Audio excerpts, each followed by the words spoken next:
Okay, welcome to another in our series of podcasts of Wired for Wellbeing. I'm Sheila Massand and I'm here with my wonderful co-host, Sue Coltman. And we have a wonderful new guest today. Actually, he's the last one in the line of our 18 speakers that are going to be at the Viva event 2025. And I'm going to hand over to Sue and she's going to introduce him to us. Hello. Welcome, Dean Rees-Evans. We've been friends, I think, since about 2003, because it's thanks to you that I came across the principles in the first place. So here's an opportunity. Thank you. And you've done many varied things, including going to Australia for 12 years, which was a bit of an interruption.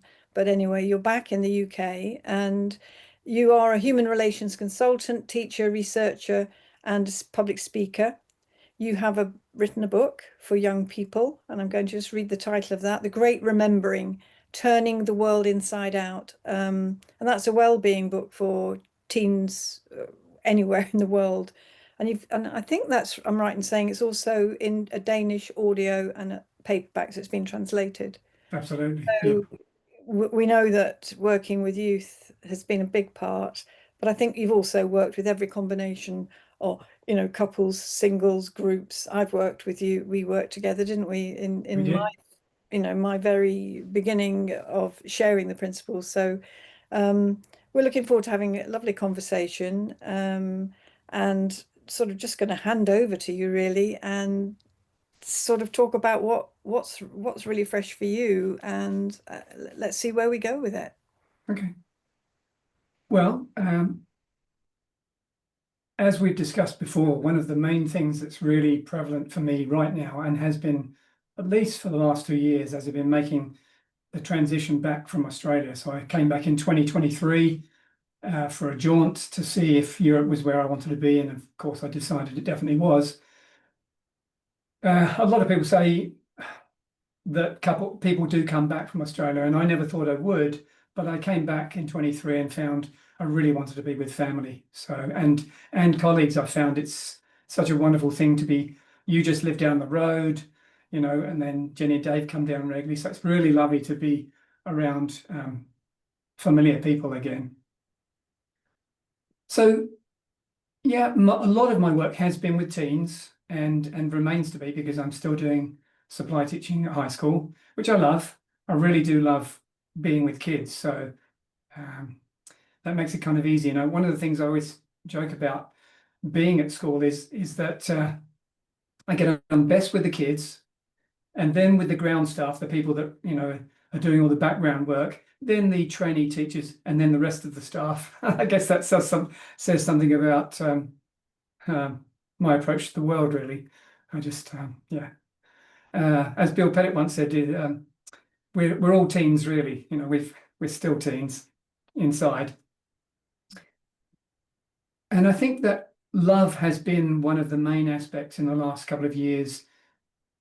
And what I mean by that is that everything in the universe is coming from that place. And I think that when we as individuals live in that space more of the time, as Roger Mills told us both when we were training with him, if you ever meet somebody that's happy all of the time, then they're a liar.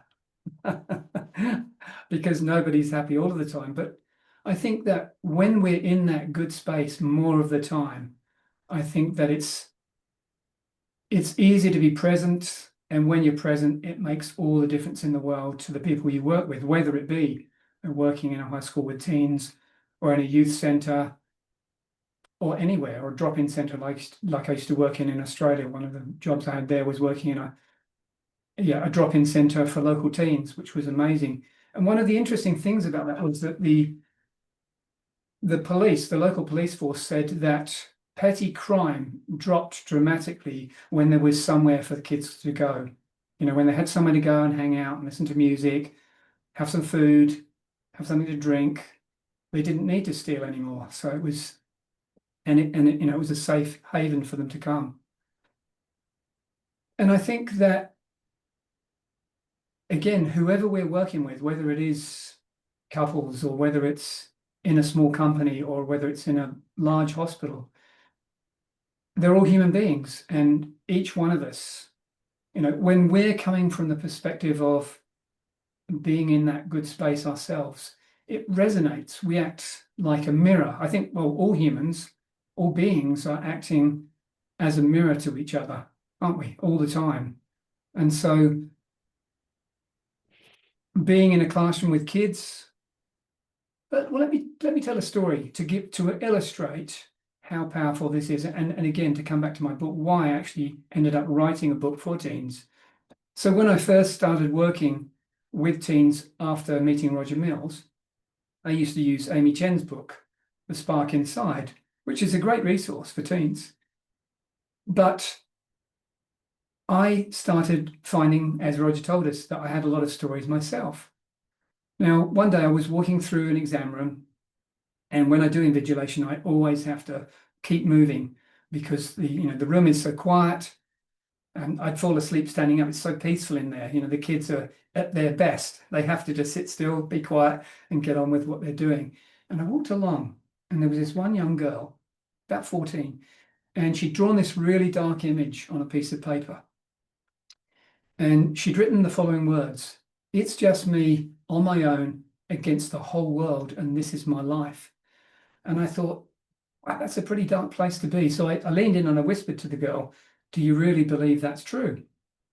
And she just nodded. So I walked away and I got a piece of paper, and I just wrote down the first thing that occurred to me, which was about 3 lines on a piece of paper. And I took it back and I gave it to her. And I didn't see that student again for about 1.5 years.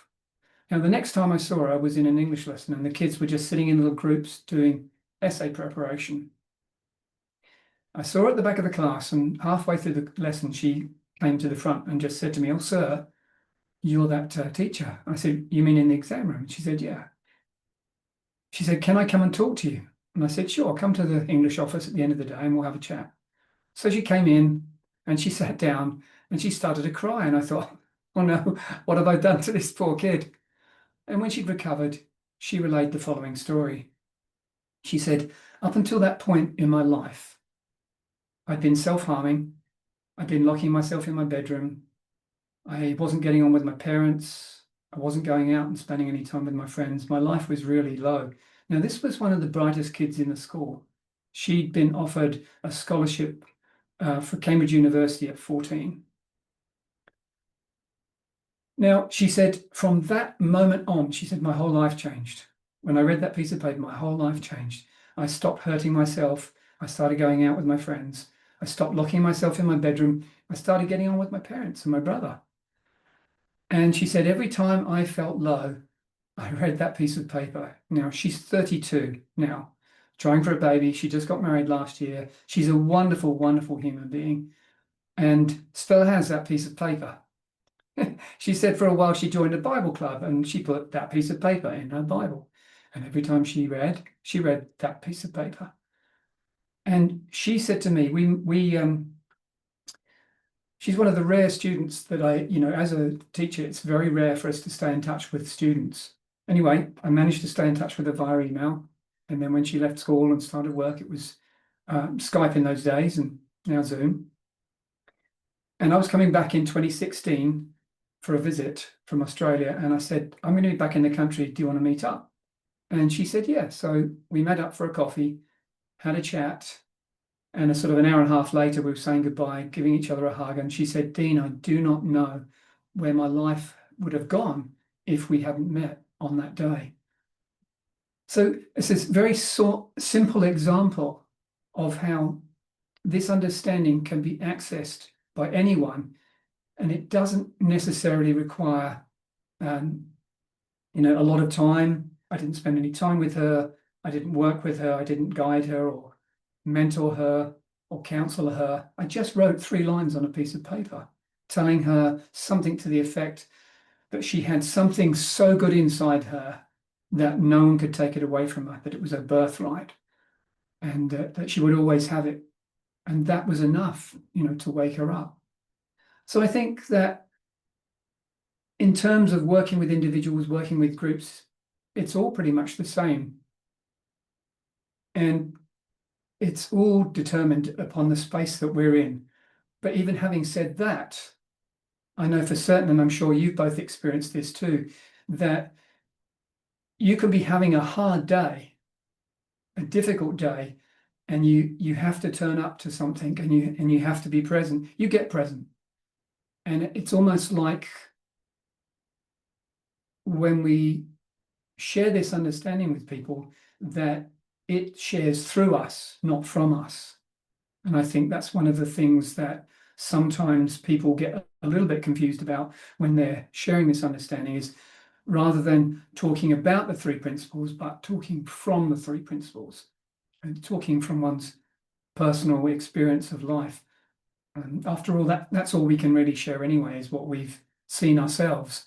We can't really share something we haven't seen. So when people first come across the principles, I think that early start is a really exciting time for most people. And I think that it doesn't necessarily always take very much for somebody to wake up to the good feeling.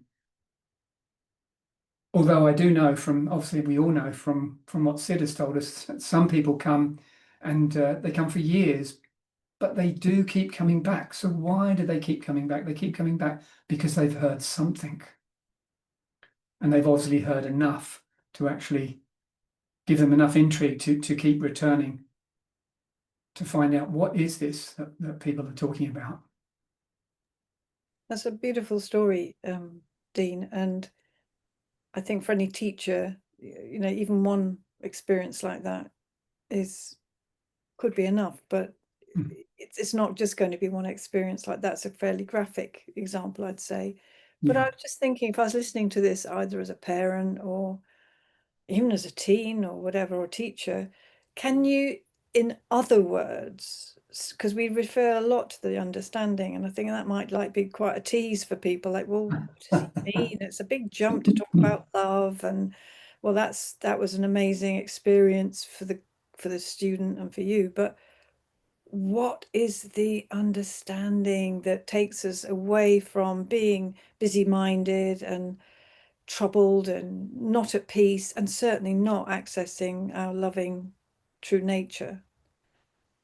I'm just, I'm going to throw that at you. Can you sort of come at it from another set of words? Well, I think that for me, the most obvious thing that people can access is actually seeing their own thoughts. Now, I don't mean analyzing their own thoughts, but I think that a lot of people do get a little bit confused when they hear about mind. Oh, they thought it was the brain, or they get confused about, well, what does, I know I'm conscious, but what does that really mean in terms of this understanding? But I think that most people can get some understanding, some very simple understanding of thought, because when we're talking about thought, we're not talking about thinking. And again, to begin with, that can seem confusing, but we're talking about the power and capacity to actually think. Now, when a person, whether it be a parent or a teen, begins to see that, when they see that they're the thinker, that we're the thinker, we're the one creating our own reality, I think that is what really sets people free initially, because it's something that's so simple, but so profound at the same time, that, that we have this capacity to create and generate thought all of the time. We're doing it 24 hours a day. Even when we go to sleep at night, we're dreaming. So we're still. I've noticed recently, and I said this in another talk I gave recently, that when I fall asleep, I'm dreaming almost instantly. So like if I'm sitting down just relaxing, and if I start dozing in a chair, I'm in another world automatically. And sometimes I wake up answering something or saying something I was just about to say to the person in the dream. It's most, it's intriguing that how the mind works. So we're thinking all the time. We're always generating new thought.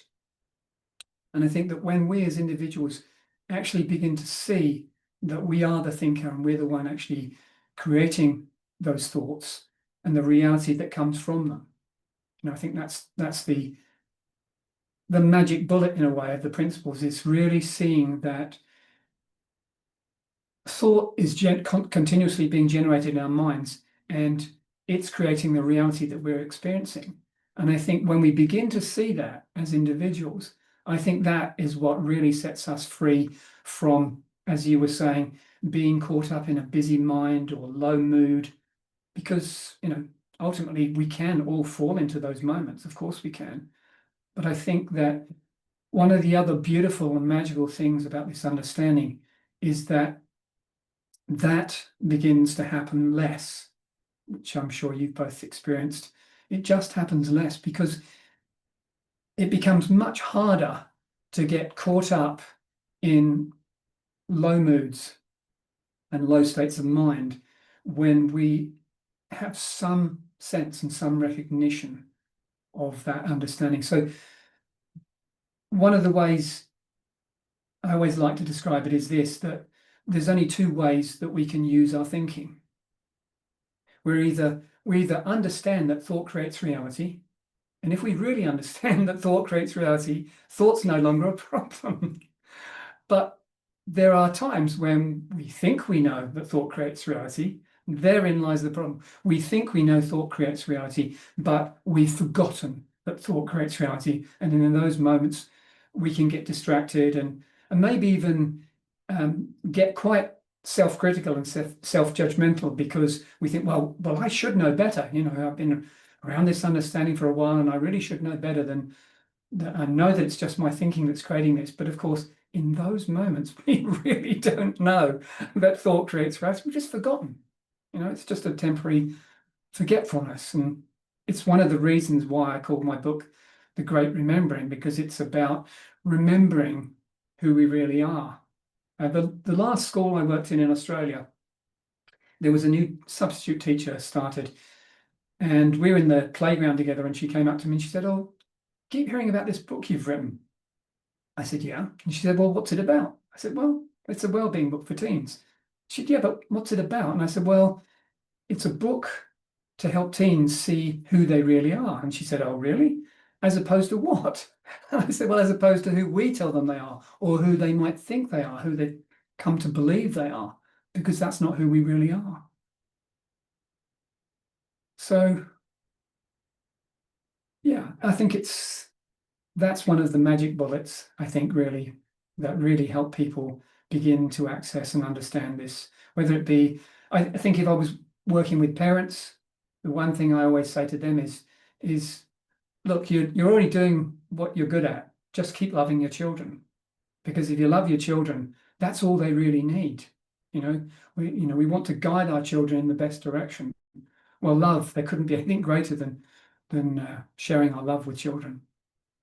And I think that was certainly one of the first things I saw 21 years ago, and it's still very prevalent in my life today, that if we love children, then teaching is pretty easy. And if we love children, parenting is a lot easier as well.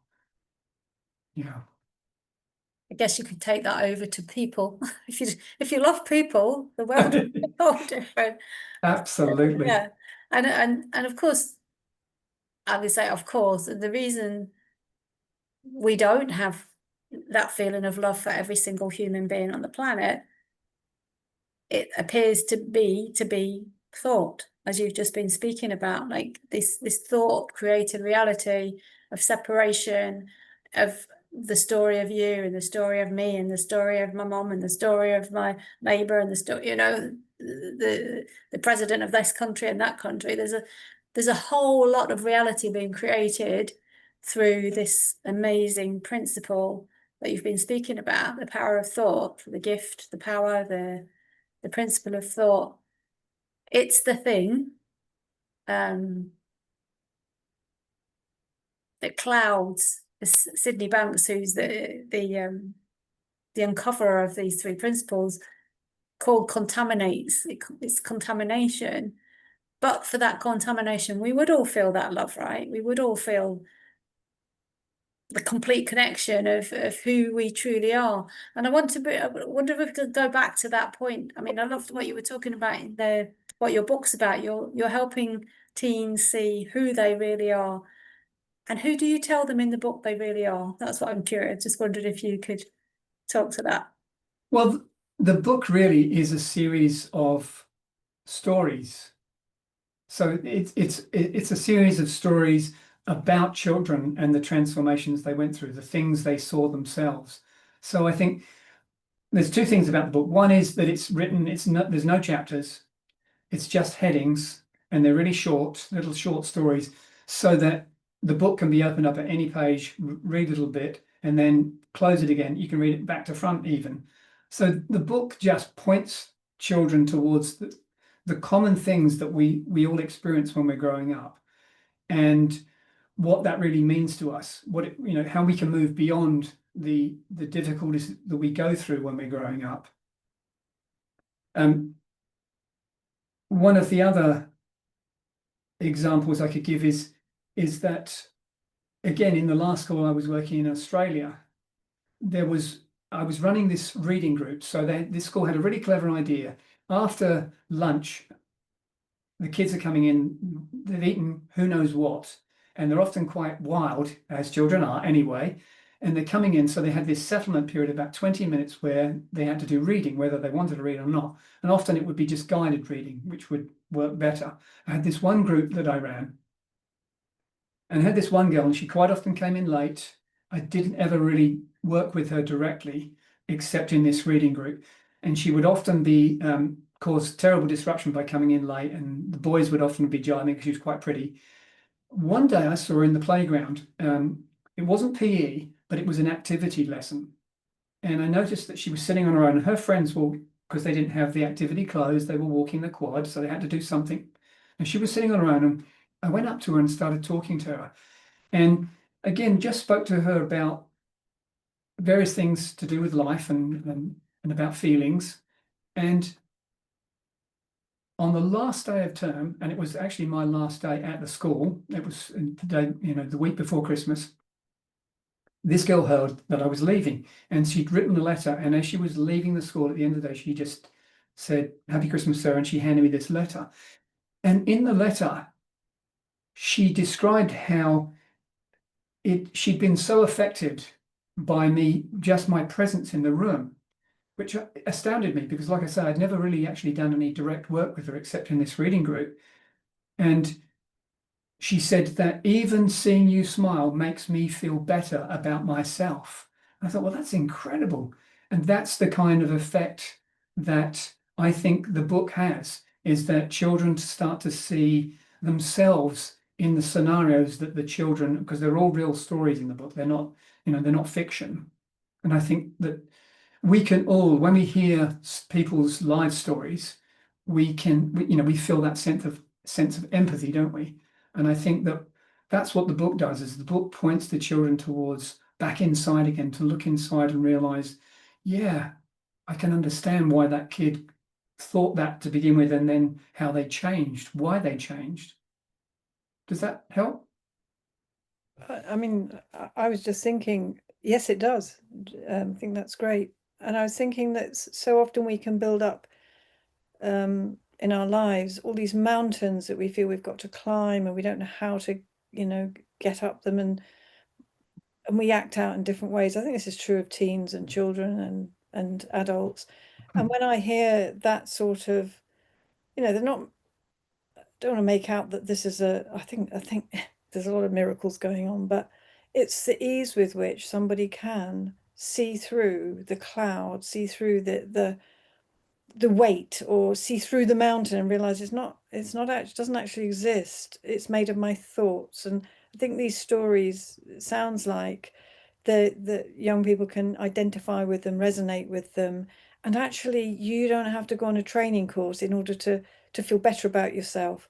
You can see that the only reason you're not feeling better about yourself is because you're thinking a lot of negative self-judgment, critical thoughts. And I think youngsters, in my experience, have been the quicker of the population, the quickest in the population to say, well, I wish somebody had told me that. Why don't they teach us this in school, etc., etc. Yeah. So it's not like you're having to send them off onto a journey like a GCSE or an exam curriculum. It's like, you're actually okay, and this is what gets in the way. I think young people respond to that and think, oh, I'm understood just in those seconds. Yeah. Somebody understands me, somebody sees me, and guess what? They've said something that's really helpful.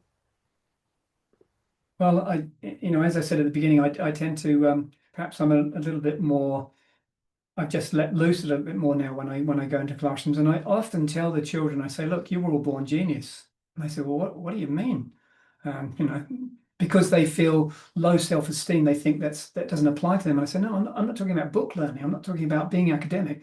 I'm talking about having everything you need inside you to have a really good life. And I know that the kids hear that. I know that they can see that. There's always a good feeling in the room. And children. I remember being introduced by Kathy Casey to a group of parolees in Santa Clara County, and she said, "Oh," she introduced me, and she said, "Oh, Dean, he works with the most difficult group ever. He works with kids." And I'm thinking, no way, no way are kids the hardest groups to work with. I think they're probably one of the easiest. They're certainly one of the loveliest. Kids don't tend to want to debate about their psychological well-being. They just go, "Oh, is it really that simple?" Okay, thanks, sir. And off they go and play again. And I think, isn't that what we want for everyone? That's what we want for everyone. So, people coming to Viva, as you've done for years. I've only been for the last 2 years because I've been in Australia, but you want them to have a good experience. And we know for certain that when people have a good experience, then we become more receptive to hearing something, don't we? We do. We definitely become more receptive to hearing something that can change our lives profoundly and make the biggest difference ever. And of course, and we know for certain what we call the ripple effect, how that works. When these people leave Viva and go home, it's not just their lives that are changed, it's their families' lives, their colleagues' lives, ad infinitum. We don't know how far it goes, but we know that running these wonderful events has a profound effect upon who knows how many lives, but it's beyond our comprehension. Just wonderful, wonderful that you both run it. You know what? I think that's a wonderful place for us to say, how can people get in touch with you, Dean? Oh, that's pretty easy. Dean Rees-Evans at gmail.com. Great. Or my website is threeprinciplestraining.com. Wonderful. And we'll put that in the show notes of the podcast and Thank the you. YouTube channel. Yes, thank you we had you for the first time at Viva last year. So thank you for reporting a little bit of your experience. And I, totally concur with what you say in terms of people having fun, being relaxed, enjoying themselves. That's what it's about, isn't it? A relaxed mind, a quiet mind, a mind that's open, and going back to what you were talking about, present. It helps us get present and feel the love that's already there and is available for all of us at all times. Yeah, we do have the Viva vibe, which is, I think, encompasses all those things. So very much looking forward to seeing you, Dean, at Viva this year. Yeah, looking forward to seeing you both too. Thank you. Dean, that's great. Yeah, thank you for being our guest on the podcast. My pleasure. All right. Take care, everybody. We'll see you soon. Yes.